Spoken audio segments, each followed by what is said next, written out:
Good afternoon. Welcome to the Lydia McGrew YouTube channel. Today I'm going to talk about gospel details in the Goldilocks zone. Goldilocks, you may remember, was the little girl who broke into the house of the three bears. And in the house of the three bears, she would try out various things. And for example, she tried out their porridge, and she found one bowl that was too hot and another bowl that was too cold. And baby bear's porridge was just right, so she ate it all up. So when we refer to the Goldilocks zone, we mean something that falls into a zone that's just right.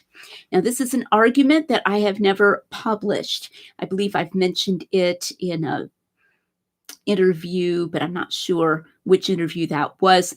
So this is really fresh content, which is part of the reason why you subscribe to this YouTube channel. If you haven't yet subscribed, please click on that bell for notifications and click to subscribe, and encourage others to do so as well. So what do I mean by saying that the gospel details lie in the Goldilocks zone? Well, I'm talking here about having not too few details and not too many details. And having details at all can be a sign of eyewitness testimony. Of course, it can also be a sign of hoax or lie. But very often, scholars will not be attempting to say that the Gospels are lies. They'll just be trying to say that they're semi-changed, what I would call fictionalized, even though they may not use that term. And that the authors just were understood to be allowed to do that by their genre and so forth. Something I've often pointed out is that the genre of hyper-realistic fiction did not exist at that time and did not come to exist, that modern fiction genre, for many hundreds of years later. That isn't to say there was no fiction at the time, and it might even be set in a geographically real area, but it would not have the characteristics of modern hyper-realistic fiction. I'll be reading a sample of that here in just a moment. So the existence of details in the Gospels can be an indication that that is something that the person remembers. In my book, The Eye of the Beholder, please be sure to get hold of a copy, on the Gospel of John, I have a chapter called John Who Saw. And in that chapter, I talk about the occurrence of vivid details and the kind of memory that the fourth evangelist has. He has, I think, an intensely visual memory and an intense audio memory, and remembers things that he saw and heard, and those come out. So, for example, when Judas leaves the upper room to go and betray Jesus, it says that it was night. And the classicist, I believe it was E.M. Blakelock, talks about that oblong of darkness stamped forever on one mind. Very great quotation about that, and that John remembered that. But on the other hand, and this is the new part, if there are too many details in a given scene and it's carried on in a certain way, that is in itself suspicious. And I think sometimes when Gospels critics say, well, this may just be added to add realism, they're being anachronistic, attributing a type of realistic fiction to the Gospel authors that they would not have had access to. But even more than that, they are wrongly asserting that the Gospels contain a suspicious amount of detail when they do contain them. Details that look like they're just put in there to spice things up. A couple of years ago, I believe it was, Michael Licona did an interview in which he was discussing the green grass detail in the feeding of the 5,000. That's in the Gospel of Mark. And he gave as his opinion that that was added, as is counseled by the orator Quintilian, to make your audience feel like they're there. So it was just an embellishment added to create vividness in the scene and make the audience feel like they were there. Quintilian was giving oratorical advice. He was not giving advice about writing specifically the genre of history. And he was talking to other lawyers and orators, talking about rousing up an audience. It would be like a jury, for example, to convict someone, what we would call a passage of purple prose, where you're imagining the cries of the victim and the cruelty of the murderer and so forth, just blatantly playing on the emotions of the jury. And nothing could be further from the Gospels. And we will be reading that passage on the feeding of the 5,000 here in a minute to see how that just doesn't fit that at all. But it also doesn't fit the category of modern hyperrealistic fiction. What we find in modern fiction is what I call keeping the camera rolling. If you have a talented modern author, and even some second-rate authors, they will try to keep the camera rolling. There's a consistency to it. They will tell you the different gestures of the people involved and the tone in which they spoke and how they looked, and try to replace the word said sometimes with some other word, or tell how a person burst forth, or that kind of thing, in order to really keep the reader present in that scene throughout the entire scene. That kind of suspicious consistency of detail is not what we find in the Gospels. So I'm going to illustrate this point to you, which might seem a little bit subtle, by reading some passages. I want to start with a book. I'm sorry, this is backwards in the camera, but this is called A Bloody Field by Shrewsbury. It's by an author named Edith Pargeter. She's one of my favorite historical novelists. Under the name of Alice Peters, she wrote the Brother Cadfael books. Those were mysteries that were made into television show some years ago. Here, I believe in the 90s, they were made into television show. And Edith Pargeter was her, I believe, real name, and she wrote more straight historical fiction. This book, A Bloody Field by Shrewsbury, is set around the year 1400 in England in the reign of the usurper Henry IV. One of the main characters is Hotspur, who was a real historical person. She writes really well done historical fiction. And if you've ever seen the Shakespeare plays surrounding these same events, you'll be familiar with some of these events. So Hotspur and his father and his uncle helped to put the usurper Henry IV on the throne, but then later they changed their minds and they tried unsuccessfully to depose him. His son was Prince Hal, later Henry V, and they fought a big battle near Shrewsbury, which is a town in England. So in the scene that I'm about to read to you, this scene comes right after a fight, an argument that Hotspur has had with his king, Henry IV, during which he has realized that his king is untrustworthy and murderous and has flung himself out of the room. His father and uncle come after him. Now, they are eventually going to join him in rebelling against Henry IV, but for right now, they're telling him he needs to be quiet and peaceable. It's not the time yet, and others will suffer if he's not more careful, if he's too impetuous. And of course, Hotspur, that's his nickname, and not for nothing. And he is very impetuous. He's not going to actually listen to them too well, but they try to calm him down for the moment, and they follow him. And so that's just a little bit of historical background. You don't necessarily need to know that. That's just so you won't be too confused.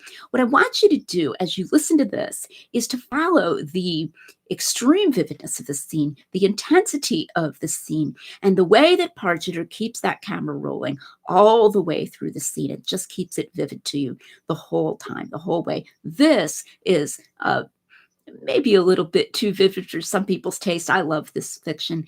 This is top-notch, modern, hyper-realistic historical fiction. So here you go. They came after him to his town in Bishopsgate Street, his father and his uncle together, urgent to repair what could be repaired. They found him standing alone beside a fire of logs, staring into the blue blaze in search of some clarity that might light his own understanding. His face was still and dark, and though he stirred himself to offer them fruit and wine, it was with no more than a quarter of his mind that he seemed aware of them. Nothing's lost yet, urged Northumberland, pacing the room hungrily and glittering in its dim corners in his cloth of gold. I tell you, after you flung out, he called after you. If you had but had sense enough to linger within call, and the prince will work on him. But all you need to do is show some patience and caution, and for God's sake, a little humility, if he offer you the chance to approach him. He shall not have Douglas, said Hotspur, who did not so much as recognize the name of humility, though he did very often show it to creatures weaker and less fortunate than himself. But he spoke almost absent-mindedly, still watching the flames with a darkling face. Fool, do you think he'll ask for him again? He has had a lesson, if you have not. But if you cannot walk gently for a month or so and speak him fair, you may ruin us all. Not least Edmund Mortimer, said Worcester, in his wry, measured voice. Hotspur turned his head and looked at him for the first time as if he saw him. "Yes, I have been thinking," said Hotspur, "how best to care for Edmund. That we foresaw, for clearly Henry will do nothing, and after what's passed today, we could hardly ask him for anything. That is not the present problem. You are that." Hotspur looked back at him over a doubled fist with impenetrable reserve and said no word. "Harry, you must make your peace with him, or at least, for I think he will make the first move, let him make his peace with you." "Peace!" burst out Hotspur, rearing his head from his hand and turning on them in a convulsion of passion. "You've understood nothing. Peace, reconciliation. This is a man I do not even know, one that has been my close acquaintance and my friend from childhood, and suddenly I look into his eyes and see a different being, a stranger, and a murderer, in will if not in deed, and I think, even in deed." Over his tensed shoulder, the two elders looked at each other and recognized each his own thought in the other's face. All right, I'll stop there. I like to read aloud. So I want you to just see that, and I actually should open it back up again. Notice what Pargeter does and how incredibly talented she is. We've got his face was still in dark. It was with no more than a corner of his mind he seemed to be aware. Northumberland pacing the room hungrily, glittering in its dim corners in his cloth of gold. He spoke absent-mindedly, still watching the flames with a darkling face, right? Turned his head and looked at him for the first time. Looked back at him from over a doubled fist with impenetrable reserve and said no word. Rearing his head from his hand and turning on them in a convulsion of passion. Pargeter keeps that camera rolling, and she keeps the tension of the scene by the consistent use of detail in describing how people say things, how people do things. A lot of this is what is called in drama business. Business refers to the motions of the actors in a play. In a play, sometimes the business will be prescribed by the playwright. The playwright will say, putting down his cigarette, etc., picking up his cup, and so forth. But sometimes the actors will improvise business. You will not find that type of absolutely consistent camera rolling in the Gospels. You just won't find it. The Gospels are plain by comparison. They don't have this. The details crop up. You'll get a little bit of detail for a few verses, and then they drop back off. They generalize, or you'll get one detail dropped in as if from the memory of the witness. But there is no attempt on the author's part to just keep it going like this. The only way you can do that is by making it up. It's very obvious. And obviously, if you read something like this and something purporting to be memoir, it would be suspicious. It would show that the person was making his memoir novelistic and adding things to keep the audience entertained. Now, I'd like to contrast that here. I'm going to go to Mark's account of the feeding of the 5,000, where that detail of the green grass comes up, and you can just see how plain it is in contrast. And he said to them, "Come away by yourselves to a lonely place and rest a while, for there were many people coming and going, and they did not even have time to eat." And they went away in the boat to a lonely place by themselves. Notice how it doesn't talk about blow by blow getting into the boat and so forth. And the people saw them going, and many recognized them, and they ran there together on foot from all the cities and got there ahead of them. And disembarking, he saw a great multitude, and he felt compassion for them because they were like sheep without a shepherd. And he began to teach them many things. So it specifies that it was when he was disembarking, he saw the multitude, but then it just goes in, began to teach them many things. Detail, generalization, zoom in, zoom out. And when it was already quite late, his disciples came up to him and began saying, "The place is desolate, and it is already quite late. Send them away so that they may go into the surrounding countryside and villages and buy themselves something to eat." But he answered and said to them, "You give them something to eat." And they said to him, "Shall we go and spend 200 denarii on bread and give them something to eat?" And he said to them, "How many loaves do you have? Go look." And when they found out, they said, 5 and 2 fish. So again, we've just got a bit of dialogue here, but we don't have that kind of intensity of description, anything like what you have in Pargeter. He remembers the number. Mark would have probably been getting it from Peter, according to traditional authorship, the number of loaves and fishes, the fact that Jesus sends them to go and look. But again, it's a very plain narrative. And he commanded them all to recline by groups on the green grass, and they reclined in companies of hundreds and fifties. So the green grass is just dropped in there as a detail. We've got that eye that Peter probably remembered, that the grass was green, and then the groupings of the people, which enabled them to be counted. Remember that detail of the green grass is confirmed by an undesigned coincidence with the Gospel of John concerning the time of year, that it was the time of the Passover. But it's dropped in casually and then moves on to their reclining, and he took the 5 loaves and the 2 fish, and looking up toward heaven, he blessed the food and broke the loaves, and he kept giving them to the disciples to set before them, and he divided up the 2 fish among them all, and they all ate and were satisfied. So he looks up to heaven, but then it just goes into a more general description. And they picked up 12 full baskets of the broken pieces and also of the fish, and there were 5,000 men who ate the loaves. So details, yes, but in the Goldilocks zone. Details of recollection, but not that intensity of focus that you have, that is the mark of modern, very, very realistic fiction. Similarly, I'm just going to read to you briefly from the description of the foot washing. So that's what I chose for the thumbnail picture today, a picture of a foot being washed. So this was a passage that I selected in that chapter about John who saw. And I say that John becomes, as it were, all eyes, and he sees Jesus, gestures. And John is very interested in physical motion as Jesus washes their feet. But then notice, zoom in, zoom out. It's not anything like the kind of rolling camera that you have all the way through this passage in Pargeter. Jesus, knowing that the Father had given all things into his hands, and that he had come forth from God and was going back to God, rose from supper and laid aside his garments, and taking a towel, girded himself about. Then he poured water into the basin and began to wash the disciples' feet and to wipe them with the towel with which he was girded, very detailed. And so he came to Simon Peter, right? So it's detailed, but then it just says, and so he came to Simon Peter. He said to him, Lord, do you wash my feet? Jesus answered and said to him, what I do, you do not realize now, but you shall understand hereafter. Peter said to him, never shall you wash my feet. Jesus answered him, if I do not wash you, you have no part with me. Now, how would Pargeter do that?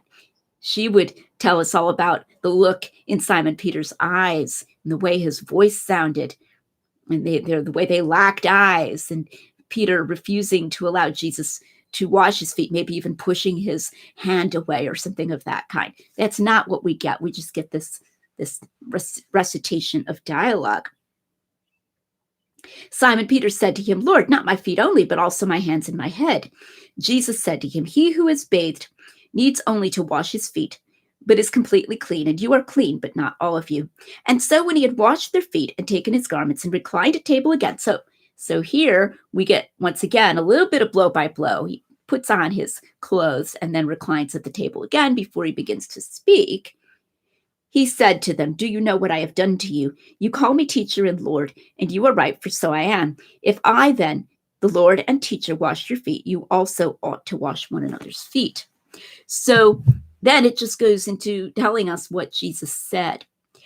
That's what I mean by the Goldilocks zone, and I could do it as well. Go and read the story of the raising of Lazarus. John throws in there, as I mentioned, in the eye of the beholder, Jesus being moved with indignation, and it's a word that refers to almost a horse's snort.